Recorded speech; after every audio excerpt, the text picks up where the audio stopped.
Você conhece o produto seguro? O que é um seguro? Você acha que ter um seguro é jogar dinheiro fora? Ou você acha que é um investimento? Bem, hoje a gente convidou aqui para a nossa conversa alguém que entende muito de seguros há muitos anos e que ensina essa matéria, esse tema para muitos brasileiros. Eu sou a Mara Luque, você está no My News Vida e Previdência e a nossa conversa começa agora, logo depois da vinheta.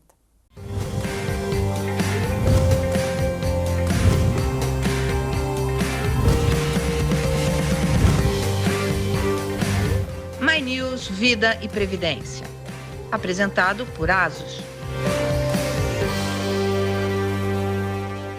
Professor Evandro, você é professor da Escola Nacional de Seguros, conhece esse mercado há muitos anos, ensina a gerenciar risco. Bernardo da Asus, que está aqui sempre, então você já conhece. Eu queria que a nossa conversa hoje fosse voltada ao gerenciamento de risco e ao seguro, porque a gente estava aqui conversando aqui nos bastidores, você falou que são várias as pessoas que você pergunta se tem seguro de vida e o cara bate na madeira. Por incrível que pareça, isso ainda acontece, né? Sim, bom dia, Mara. Sim, acontece muito e com frequência, né? Todas as vezes que você aborda uma pessoa e a respeito de seguro, a primeira reação é realmente essa, bater na madeira e falar, poxa, não, que isso? E a gente percebe que é um produto ainda distante da maior parte da população, seja pela informação, pelo conhecimento, seja pelo acesso, né? E nós vemos isso muito na questão da associação que se tem do seguro com o patrimônio, né? As pessoas entendem que ter seguro prescinde ter um patrimônio, seja ele um carro... Quer dizer, seguro é para quem tem dinheiro, para quem é rico e tem um patrimônio para proteger. Exato, essa é a percepção da grande parte da população. Seguro é para quem tem dinheiro, né? E aí, seguro de vida também, é só para quem tem dinheiro? Também. Aliás, até principalmente, né? Porque as pessoas associam isso ao padrão de vida, né? À renda que se tem. E ao contrário, né? Eu acho que o maior patrimônio que todas as pessoas dizem é a minha vida, é a minha família. Então, é exatamente aí que tem que começar o seguro, né? Os primeiros. Ô Bernardo, nesse contexto, quer dizer, cultural, você vem de um mercado de tecnologia e aí você traz a tecnologia para o seguro. Como foi perceber isso, quer dizer, quando vocês decidem criar a Asus, que é uma empresa, uma insurtech, é uma empresa de tecnologia no mercado segurador, que é para dar mais acesso, isso não pesou na decisão de vocês? Pesou muito, Mara. Assim como o Evandro comentou, primeiro de tudo, as pessoas elas não têm uma educação financeira adequada e é um produto que precisa você precisa despertar e educar essa pessoa sobre a importância desse seguro. E o que a gente entendeu é que o mercado ele tem um canal principal, que é o canal corretor, que na minha opinião é o melhor canal de distribuição, não tem como. O corretor ele é a pessoa treinada, é a pessoa educada para vender seguro, porém ninguém é filantrópico, os corretores precisam ganhar dinheiro, é assim que, e para ganhar dinheiro com seguro, você acaba precisando vender tickets, principalmente no seguro de vida individual. Você acaba precisando vender tickets acima de 100, 200, 300 reais por mês para que a conta pare de pé para o corretor. Porém, uma grande fatia da população brasileira, ela não é procurada por esses profissionais para ter seguros de 5 reais, de 10, de 30, de 50 reais por mês.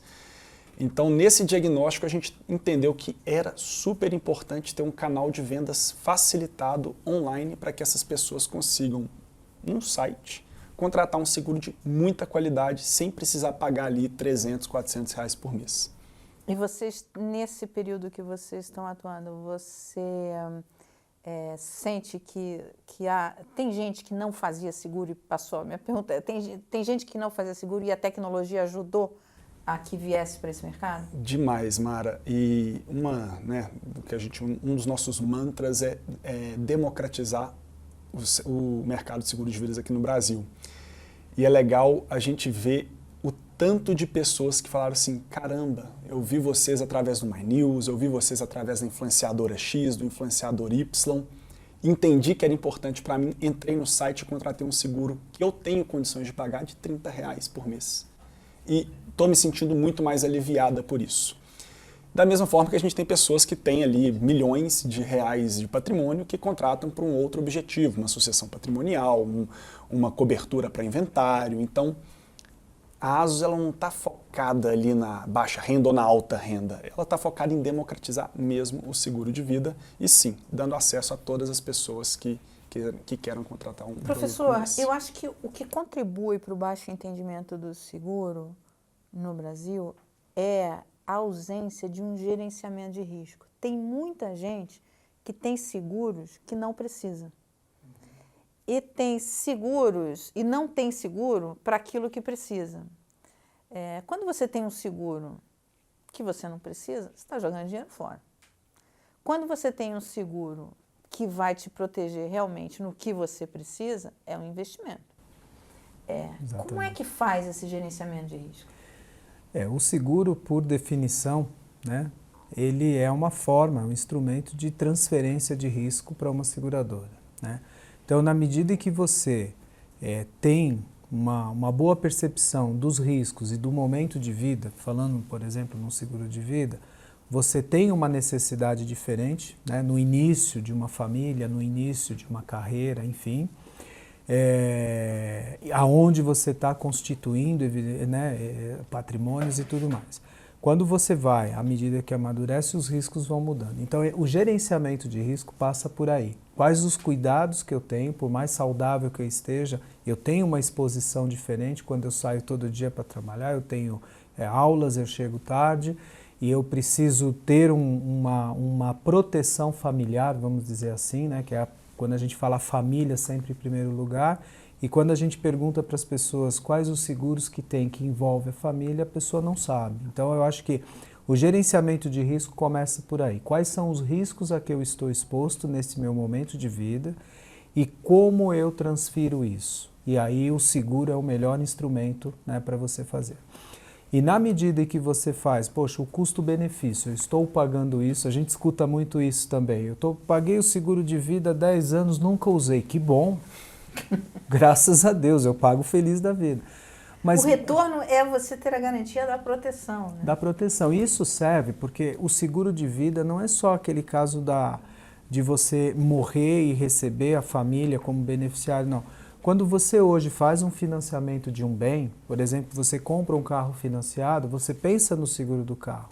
Mas você tem naquele contrato um seguro prestamista que garante um saldo devedor, ou seja, você não vai deixar uma dívida para os seus beneficiários, né? Você deixa um bem quitado. Então, essas modalidades é o gerenciamento de risco que a gente faz, né? Qual é o meu compromisso financeiro hoje? O quanto eu tenho ainda de dívidas para uma casa própria que eu estou ali constituindo para o meu carro, para a viagem que eu quero fazer. E à medida que o tempo passa, esse gerenciamento de risco vai te levando a outras necessidades, né? Como uma pessoa de mais idade se programar para a vida através dos seguros que permitem ele ter isso para ter mais qualidade de vida a partir do momento em que ele já não tem a preocupação em ter uma apólice de seguro, mas ele tem ali uma reserva. E o importante também é que o seguro ele prescinde do mutualismo, ou seja, quanto mais pessoas tiverem seguro, mais barato ele se torna, mais acessível ele se torna, e você acaba tendo aceitações mais importantes. Mas agora, na venda do seguro, eu acho que assim, existe ainda na venda do seguro alguns vácuos, algumas informações ali, algumas confusões que acabam contribuindo para uma propaganda ruim do seguro, do produto. Vou citar um exemplo, a gente gravou alguns programas aqui falando do seguro resgatável. E é interessante você colocar isso, né? De quando, paguei, não vou receber nada, não usei. Bem, que bom que você não usou. Aí o seguro resgatável vem e fala assim, não, mas você, eu vou te dar a grana lá na frente, você vai receber. Mas nesse seguro, por exemplo, se você deixa de pagar esse seguro no primeiro, segundo ano, embora ele tenha o nome resgatável, você perdeu tudo que você... Porque ele só prevê o resgate a partir de determinado tempo. E se a pessoa vai precisar, ela vai falar... E aí ela não consegue mais pagar, ou precisa do dinheiro, enfim, ela vai falar, pô, não funcionou, disse para mim que era resgatável e não funcionou. Isso cria uma frustração e fala, não, seguradora é tudo igual, é tudo picareta, a gente vai lá, compra na hora que precisa, não tem. Eu não estou entrando nem no detalhe se ele deve ou não fazer o seguro disso, mas não existe uma responsabilidade das seguradoras, eu vou jogar para você também, Bernardo, de fazer essa venda, porque é muito sério, não existe milagre, né? Existe um cálculo atuarial ali de solvência das seguradoras e do mutualismo, de como é que isso vai ser pago. De explicar exatamente o que é e fazer exatamente o que precisa, porque a pessoa precisa de um seguro de vida, não adianta ela fazer um seguro barato, mas que cubra só uma coisa que não vai resolver o problema dela, entendeu? Não existe essa... Você que fala com corretores, que forma muitos profissionais nessa área, qual é a percepção que você tem desse processo de venda? Olha, eu acho que o seguro ainda, né, por natureza, ele ainda carrega essa questão de ser um produto complexo, né? Complexo pelas regras de contratação, e se o cliente, a importância do corretor aí é ter um especialista, né, que te dê as orientações, que conheça muito bem esse produto e que possa te orientar à medida que ele também conhece os seus riscos, e entra o gerenciamento de risco aí, né? Mas os corretores estão preparados para o gerenciamento de risco? Muitas vezes não. Muitas vezes o conhecimento do cliente, né, faz com que você consiga ter, né, ao invés eu vejo um movimento no mercado, que a gente vê isso, por exemplo, na Asus, que em vez de eu ter um produto como seguradora na minha prateleira e vender, eu preciso entender o cliente. Para esses clientes, né, para fazer produtos que eles possam comprar da forma que é mais simples hoje. O cliente não está disposto a receber um clausulado de seguro de 20 páginas. Primeiro porque ele não vai ler. E se ele lê, ele muitas vezes não entende, né? E o corretor, na medida em que ele passa a ser esse consultor do cliente, ele passa a analisar essa exposição de risco e fala, olha, aqui um seguro de vida, na melhor modalidade de um seguro é esse, como é um seguro de automóvel ou da sua residência, né? Ou seja, ele começa a explicar para o cliente a perda de renda que esse cliente pode ter, que tipo de seguro e aonde ele pode ter esse acesso. Entendeu? Mara, a Asus compete com o corretor? Ou ela trabalha junto com o corretor? Compete de forma alguma. A Asus, eu diria hoje que é uma empresa de tecnologia que chegou para facilitar a vida do corretor, para conseguir, primeiro, conteúdos de qualidade, para que ele consiga disseminar isso para a maior quantidade possível de pessoas.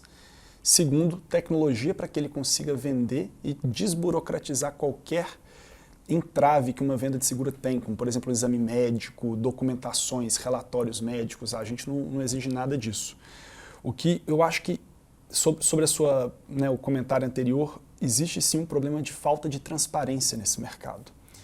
E o corretor de seguros, ele tem um papel muito importante de explicar que existem também riscos excluídos. Então, quando for vender um seguro de carro, tem que explicar que existem diferenças de preços e de coberturas, que um vai cobrir alagamento, o outro não cobre alagamento, um vai cobrir tal tipo de evento, o outro seguro não vai cobrir tal tipo de evento. Por quê? Quando acontece, esse cliente não vai falar, seguradora não honra compromisso. É tudo enganação. Não, teve uma venda transparente e uma opção, que provavelmente optou pelo mais barato, com menos coberturas do que aquele que teria mais coberturas. Então, eu acho que, e aí, bem em linha com o que o Evandro falou, a venda de seguros, ela não pode ser aquela coisa rápida, de sentou, pegou, vendeu. Tem que explicar, tem que passar por esses pontos, porque senão, no longo prazo, estatisticamente, vai acontecer aquele sinistro que o cliente, pelo menos eu tenho seguro, vai chegar na hora, não tem. Acontece muito com acidente pessoal. Exato. As famílias, a morte acidental também. As famílias acham que tem um seguro de vida, de repente o fulano ou a fulana morre mas morreu por uma doença e não por um acidente, e quando foi ver na apólice, eram seguros de apenas morte acidental. Por quê? Provavelmente faltou a transparência do banco, do corretor, ou até mesmo aquela curiosidade da pessoa entrar nos canais digitais e ler o que está coberto e aquilo que não está coberto. Como que a tecnologia resolve isso? Mara, eu diria que a tecnologia ela precisa facilitar a vida do corretor para que ele sente e explique isso. Eu não tenho o otimismo de achar que o cliente vai entrar em condições gerais e vai ler, porque, como diz o Evandro, não é simples. Seguro não é. Toda cláusula, toda condição geral, ela é extensa, é um documento chato de ler.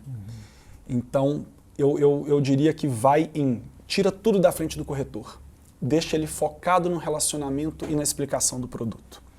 Então é dessa forma que eu acredito que a gente consiga ser mais transparente e facilitar tudo isso. E outra também, conteúdo de qualidade para o corretor de seguros conseguir se capacitar cada vez mais para que ele consiga transmitir com muita didática para o cliente final todos esses pontos.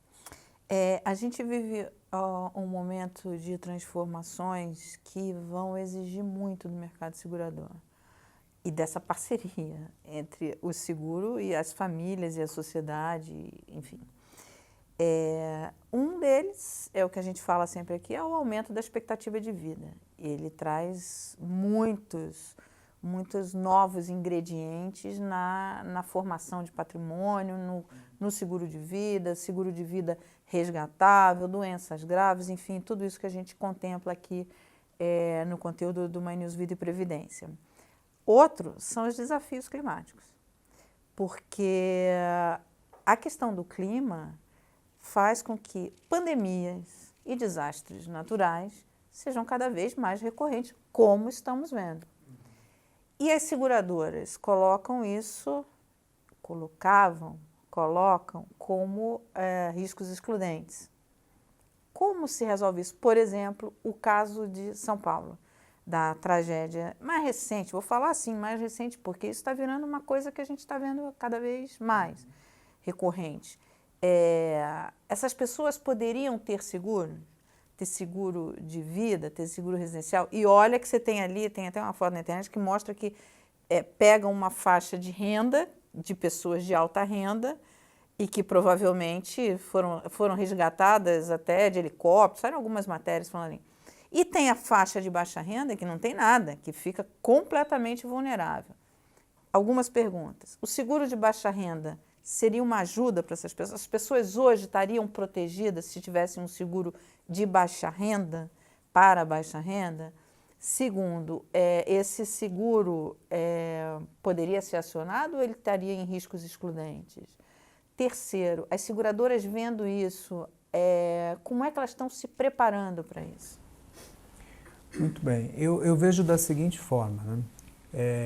Primeiro que esses eventos estão sendo cada vez mais recorrentes por falta de gerenciamento de risco, né? Primeiro, olhando do ponto de vista do não só poder público, mas a gente vê as próprias famílias hoje reticentes, né? Se recusando a sair de áreas de risco. E quando eu falo de gerenciamento de risco numa população, eu mesmo faço isso. Eu não abasteço meu carro à noite. Eu evito, e se precisar, eu tenho sempre um valor trocado para pôr 5 litros de gasolina, que é um tempo muito rápido, sem sair do carro para pagar com cartão, porque eu amplio minha zona de risco. Isso é um exemplo muito simples, mas essas pessoas, algumas faleceram e tiveram problemas porque não deu tempo, mas que não estavam totalmente, né, expostos e irregulares. Outras não, seguem, estão lá e são teimosas e tem toda uma questão que aí a gente não é o caso. São teimosas, às vezes não tem condição de mudar. E não tem para onde ir. Não tem para onde ir. E aí, quando a gente fala do seguro alta renda, baixa renda, o seguro ele é um seguro. A forma de acesso e a forma de precificação ou de custos é que você vai precisar de um seguro mais adequado àquela sua necessidade no momento ou não. Essas pessoas, Mara, podem e poderiam ter acesso ao seguro, porque hoje o seguro está facilitado do ponto de vista do próprio celular. Em muitos casos você compra, você tem as redes, né, bancos mais digitais, as plataformas digitais, como é o exemplo da ASUS. Então, o cliente, ele não tem a informação, ele não tem a orientação, primeiro da necessidade, da importância, do papel social que tem um seguro num exemplo como esse aqui no litoral de São Paulo, e, sobretudo, ele também não sabe como ele não tem ideia que ele pode pagar, às vezes, R$10, R$20 num seguro, por menor que seja, mas é um amparo que ele teria e traz, por exemplo, auxílio funeral, coisas muito básicas. Então, para mim, é uma série de fatores. É a falta de conhecimento e de informação, é a falta da visão de gerenciamento de risco nesse sentido. Você tem um problema que não dá para negligenciar, mas a questão pública, né? E aí a resposta em relação a ter ou não cobertura. Normalmente eventos como esse, catastróficos, não tem cobertura. Mas nós tivemos, se você olhar, nós tivemos talvez 60 mortes aqui no litoral de São Paulo.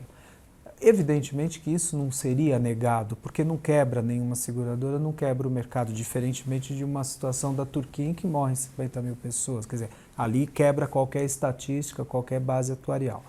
O que eu acho, né, para que o Bernardo possa contribuir, que eu acho que ali ele tem muita coisa para dizer, mas eu acho que falta uma modernização dos nossos produtos. Porque hoje os garotos que fazem tudo pelo celular, com 18, 20 anos, são os consumidores de seguro. Nós temos que olhar para esse público. E esse público está disposto a dar 2 cliques. É como vem os celulares de hoje. Não tem mais manual. Você ligou, ele está funcionando, baixou tudo ali. Tá. Então a gente precisa começar a pensar na simplicidade do seguro do ponto de vista do conhecimento que esse cliente tem, como que ele clica e sai, e do outro lado tem lá o seguro. Ponto importante, nós vemos muita notícia, né, muita informação no sentido do que aconteceu no litoral de São Paulo. A gente sabe do efeito climático, do aquecimento, mas eu não ouvi ninguém falar dos seguros, né, a não de quem foi indenizado. De quem foi, se tinha, se não tinha e por quê. Ou seja, falta um pouco de orientação nesse momento de dizer, olha, para quem está aí, para quem, né, para todas as outras áreas que eventualmente estejam sofrendo, olhe se você não tem o seguro. Olhe o seu seguro de vida, olhe o seu seguro residencial, que também não precisa ser uma mansão. Você pode ter um seguro residencial básico, desde que atenda às condições mínimas de você não estar irregular, né, numa zona que não poderia, enfim. Então eu vejo assim, a gente tem que olhar para esse público jovem que está chegando, precisa modernizar os produtos do ponto de vista de contratação, ninguém está disposto a ler, 2 cliques e comprou. E a indenização tem que ser muito simples. Eu não posso judicializar qualquer tipo de indenização. Poxa, está aqui, pagou. Porque senão a gente vai cair nisso. Quem não compra, por ter tido uma experiência ruim, tem o recall de que no seguro não funciona. Quem não compra é porque não sabe. Então, eu posso dizer que dá para a gente assim, quase que dobrar nosso mercado segurador só com a informação e acesso. Bernardo, uma pessoa consegue comprar um seguro com pouco dinheiro? Um seguro de vida de 5, 10 reais? Consegue. Tem algumas empresas que oferecem seguros a partir de, sei lá, 3, 4, 5 reais. A ASUS começa a partir de 5 reais. E o corretor pode vender seguros de 5 reais. E muitas vezes ele não está disposto a isso. Então a gente tem também o nosso canal digital que a pessoa pode ir lá contratar um seguro de 5 reais. Mas eu acho importante esse ponto dos riscos excluídos.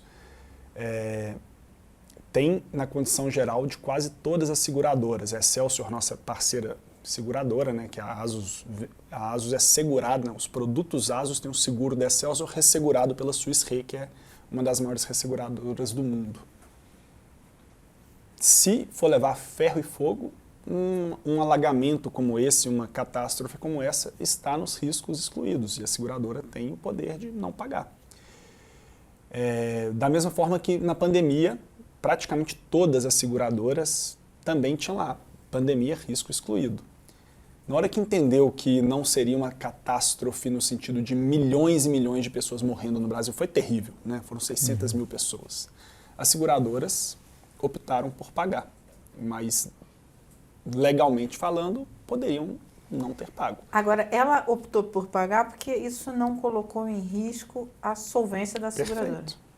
perfeito. Se Covid, ao invés de 600 mil pessoas, tivessem matado, né, agora já deve estar passando de 700, mas tivesse matado, por exemplo, 30 milhões, 50 milhões, eu arrisco a dizer aqui que as seguradoras talvez não pagariam. Porque, inclusive, não teriam condições, não teriam condições, de pagar. quebraria todo o mercado segurador. Uhum. E tem um ponto importante, né, o Covid. O mundo não estava preparado, né, por mais que você tenha essa visão de riscos e tal, mas o Covid, com toda a questão trágica, ele trouxe muito benefício, inclusive para a indústria de seguro. A primeira foi o mercado, né, dentro de um consenso, né, indenizar e abraçar essa causa. Há quantos anos não tínhamos uma pandemia? Então isso foi um lado muito positivo que mostrou para o público em geral que, olha, o seguro funciona, ele está aí. E quantas famílias foram amparadas? Porque o lado social do seguro é esse, né? Quantas famílias tiveram a sua indenização, tiveram pelo menos aquele recomeço de vida, né? Porque as pessoas hoje no Brasil, elas têm o seguro pela empresa, para aquelas empresas que dão como benefício, ou através das convenções coletivas que prevêem esse tipo de benefício. Perfeito. E isso já é um começo. Mas e aquelas pessoas que não estão exatamente no emprego formal? Né? Então, eu acho que ou não são um cliente de um financiamento. Isso é um importante. Outro ponto que eu queria ressaltar... As mesmas que estão no emprego formal, esses seguros dados pelas empresas, é pífio, né, professor? Ele pode até servir como...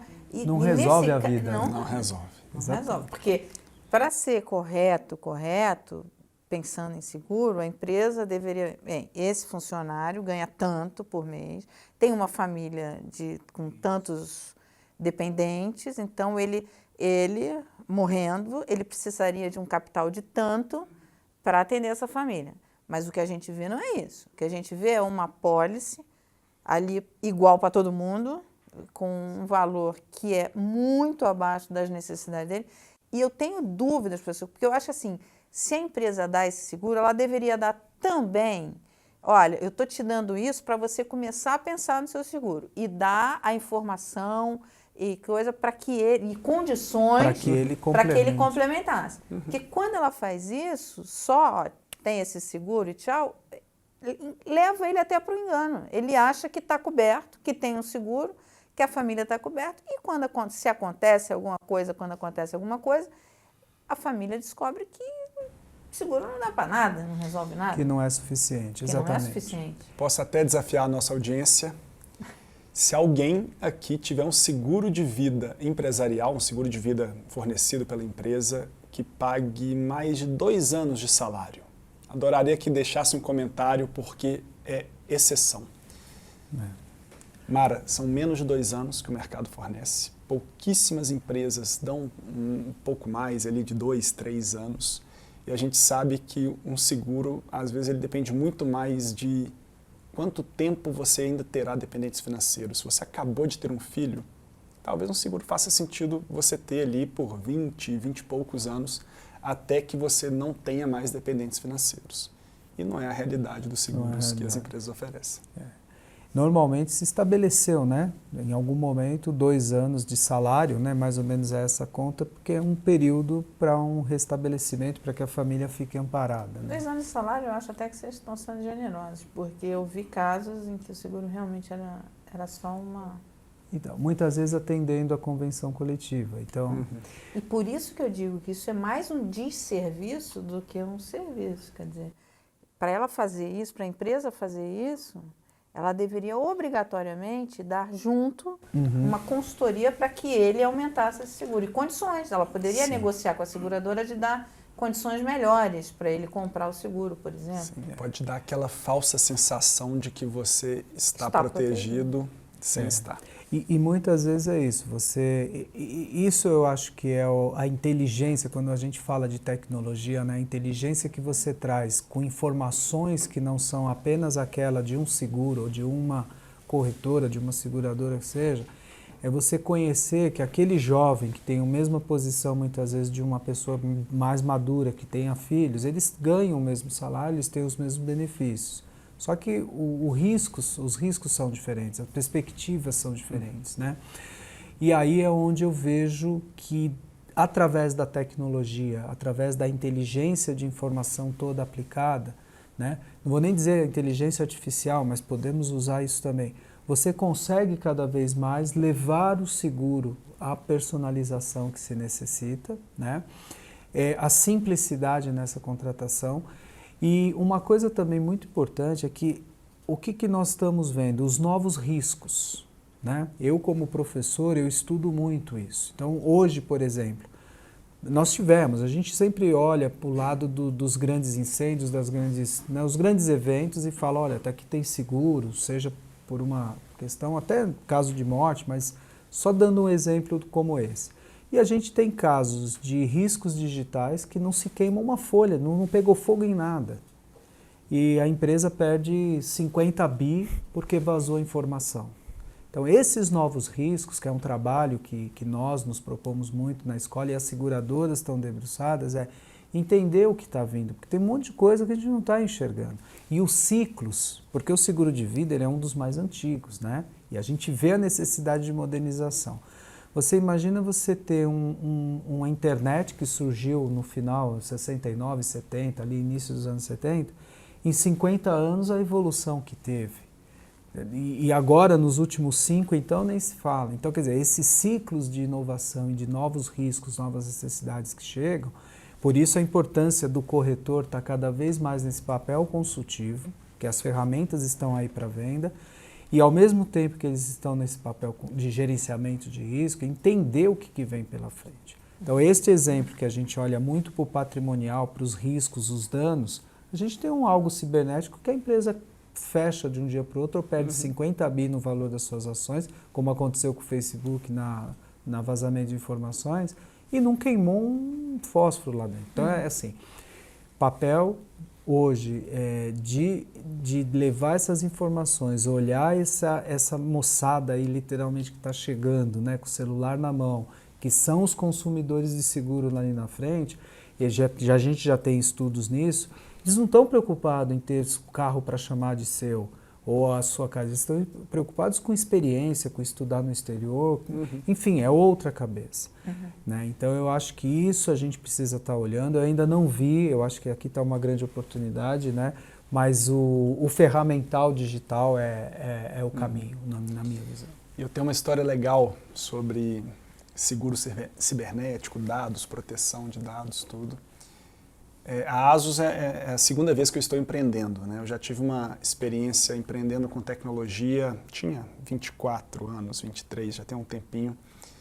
E eu trabalhava na época e estava empreendendo part-time, criando como se fosse um Airbnb de vagas de garagem. Então as pessoas conseguiam disponibilizar as vagas de garagem para outras pessoas utilizarem. Empresa que existe até hoje, mas na hora que, antes de lançar, um hacker invadiu meu código e me cobrou 2 bitcoins na época. Eu nem sabia que era bitcoin. Isso foi 2013, 2014, não vou lembrar aqui, 2015. E me cobrou esses 2 bitcoins e eu não tinha. Eu estava ali iniciando minha carreira com uma empresa que eu estava gastando uma nota, pagando não sei quantos programadores ali do meu bolso para fazer o negócio acontecer. E ali eu senti, puta merda, se eu tivesse... Desculpa a palavra, vamos cortar essa parte.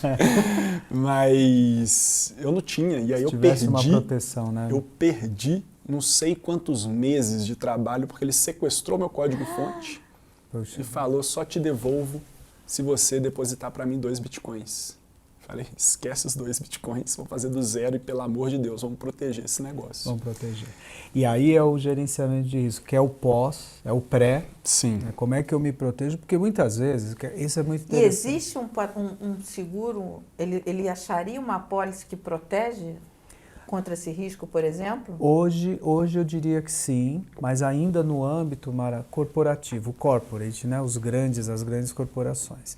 Existe já também, né, projetos, talvez já com algum tipo de oferta para a pessoa física, para você, de repente, ter sido aqui bloqueado, roubado o teu celular, não o roubo físico, mas os roubos de dados do celular, Então já tem iniciativas nisso. O problema é qual é o alcance desses riscos, né? Qual a consequência que a gente pode ter? E numa corporação, eu vou te dar exemplos de alguns casos que a gente estuda. Uma rede grande de supermercados pode ter bloqueado a abertura dos caixas. Você imagina ficar bloqueado uma manhã inteira uma rede com 400 lojas. O prejuízo que isso dá em não vender nesse horário. E o hacker vai dizer, olha, eu libero mediante um depósito de X.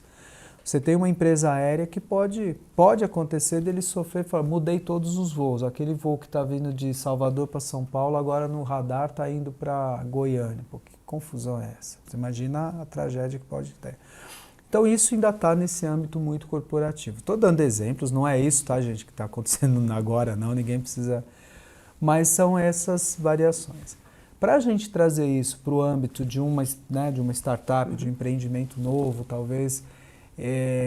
e aí eu falo muito isso, a gente tem o exemplo que o Bernardo falou, né, de um projeto como esse das locações de vagas de garagem, só que hoje a gente tem uma legislação muito legal do MEI, do microempreendedor individual. São aquelas pessoas que têm como que eu posso dizer, um patrimônio empresarial, que é o seu carro de pipoca, do milho verde, o da água de coco, a barraca na praia. Isso é um estabelecimento dele, empresarial dele, né? E outra, ele é um empreendedor porque ele tem compromissos, né? Será que a gente está... E tem seguro para isso, mas será que está chegando? Ele tem uma máquina onde ele... Nesse exemplo que você está dando, a gente está caminhando para o fim, a gente vai ter que marcar uma outra conversa. Mas nesse exemplo que você está dando, esse cara ele precisa de uma gama de seguros que vai proteger o seu equipamento, que ele usa, e acidentes pessoais, porque ele depende do trabalho dele. Se ele tiver ele nem pode se afastar, né? Que precisar se afastar, um problema de saúde que ele precisa se afastar, ele fica sem rendimento, enfim, ou fica sem, ou tem que contratar alguém para trabalhar, não sei, enfim. Mas você vai ter que ter um produto que atenda essa pessoa ali em diversos... Tem que olhar a complexidade. Né? O incapacidade física temporária, por exemplo.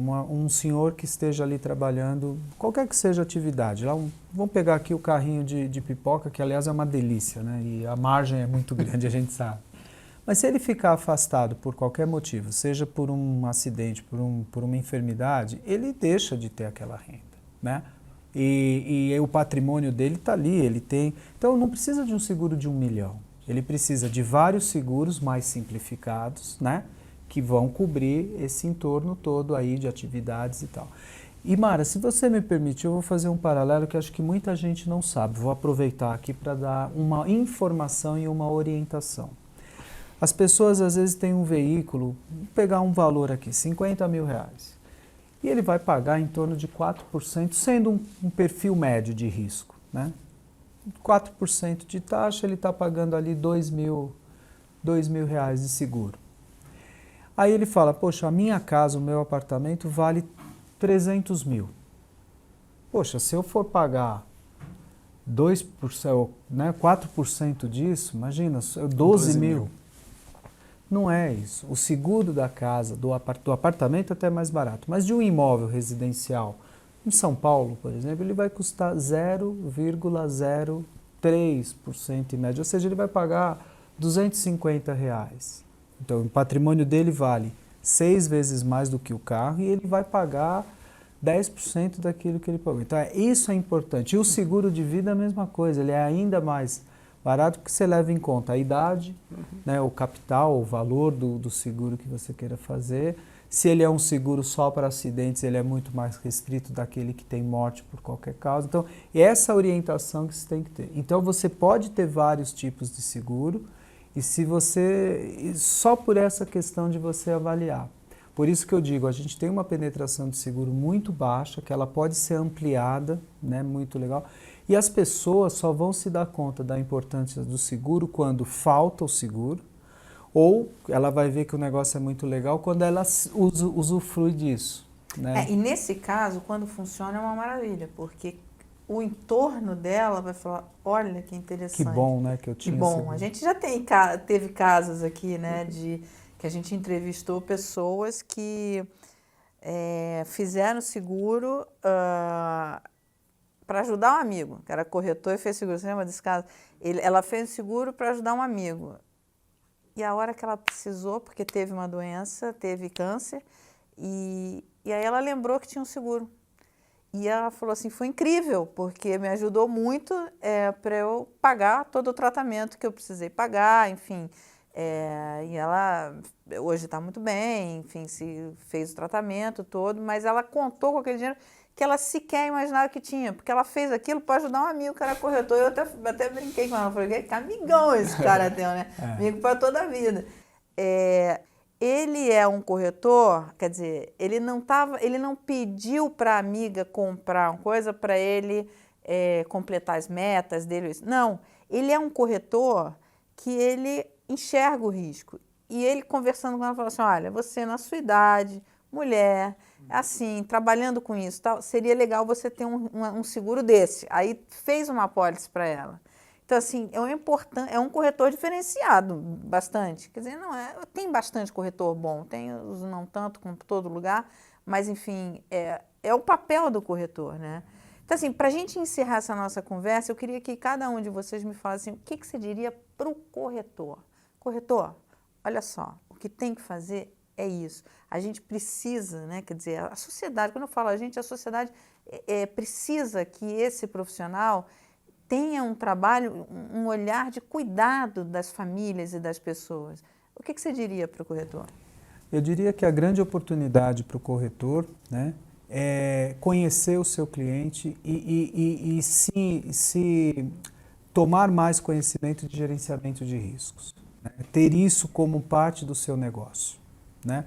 Nem sempre um gerenciamento de risco vai se converter num seguro exatamente, mas para o cliente esse corretor é o seu protetor, é o cara que está dizendo, olha, na sua idade um seguro assim faz todo sentido. E onde esse corretor se atualiza? Na Escola Nacional de Seguros? Na Escola Nacional de Seguros, é até um ponto importante porque esse corretor ele leva um tempo grande de estudo, é um curso muito, muito preparatório, de muita matéria técnica, ou seja, ele é muito bem preparado quando ele sai da escola.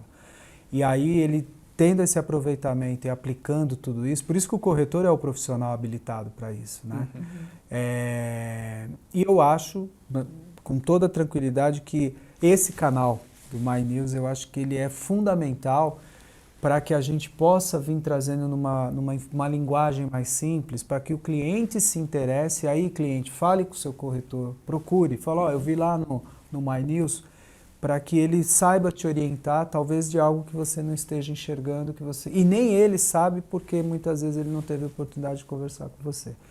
E você, Bernardo, o que a ASUS pode dizer para esse corretor e o que ela pode oferecer para esse corretor nessa parceria ali de conseguir gerenciar risco, atender a sociedade, a população, as famílias?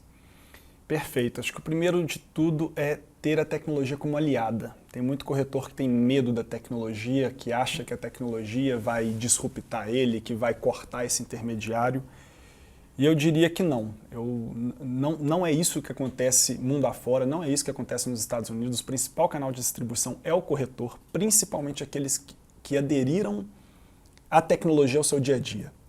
Então, o corretor ele precisa se atualizar tecnicamente, como diz o professor, e ele também precisa se atualizar tecnologicamente. Ele precisa conhecer as ferramentas digitais, ele precisa ser mais eficiente, ele precisa fazer uma gestão melhor, ele precisa parar de perder tempo com burocracias, se atualizar, porque aí eu acho que ele vai conseguir prosperar mais, atender mais clientes, proteger mais pessoas. E o último recado é: pense no longo prazo, pense na sua reputação e seja transparente sempre. Porque é um problema no nosso mercado aquela venda que você não explica o todo. Isso gera clientes insatisfeitos e penaliza o mercado como um todo. Então, transparência é a chave. Olha, para a gente encerrar, eu vou reforçar isso que o Bernardo está falando. A tecnologia, ela é sempre uma aliada. E eu vou falar isso sob o ponto de vista do mercado de jornalismo. No começo, muitos jornalistas achavam que a internet era era um concorrente que ia acabar com o jornalismo. E o que se viu é o seguinte, na verdade ela mostrou a maior necessidade do jornalismo profissional, que faz a curadoria de todo esse conteúdo que vem, fake news, enfim, esse monte de coisa. Você ter jornalistas profissionais é importantíssimo para fazer essa curadoria.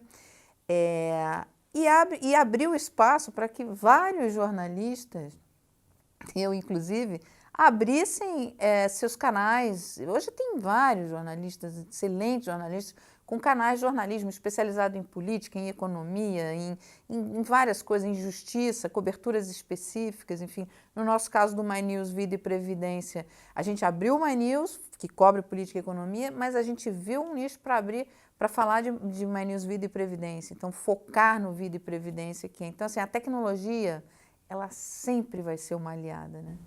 Ela sempre vai ajudar. É só você entender ali o seu mercado e de que forma ela é uma aliada, porque ela é uma aliada.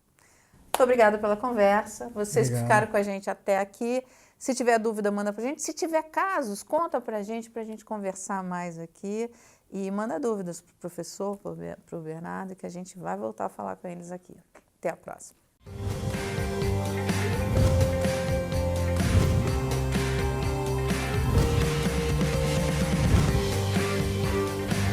My News Vida e Previdência. Apresentado por Asus.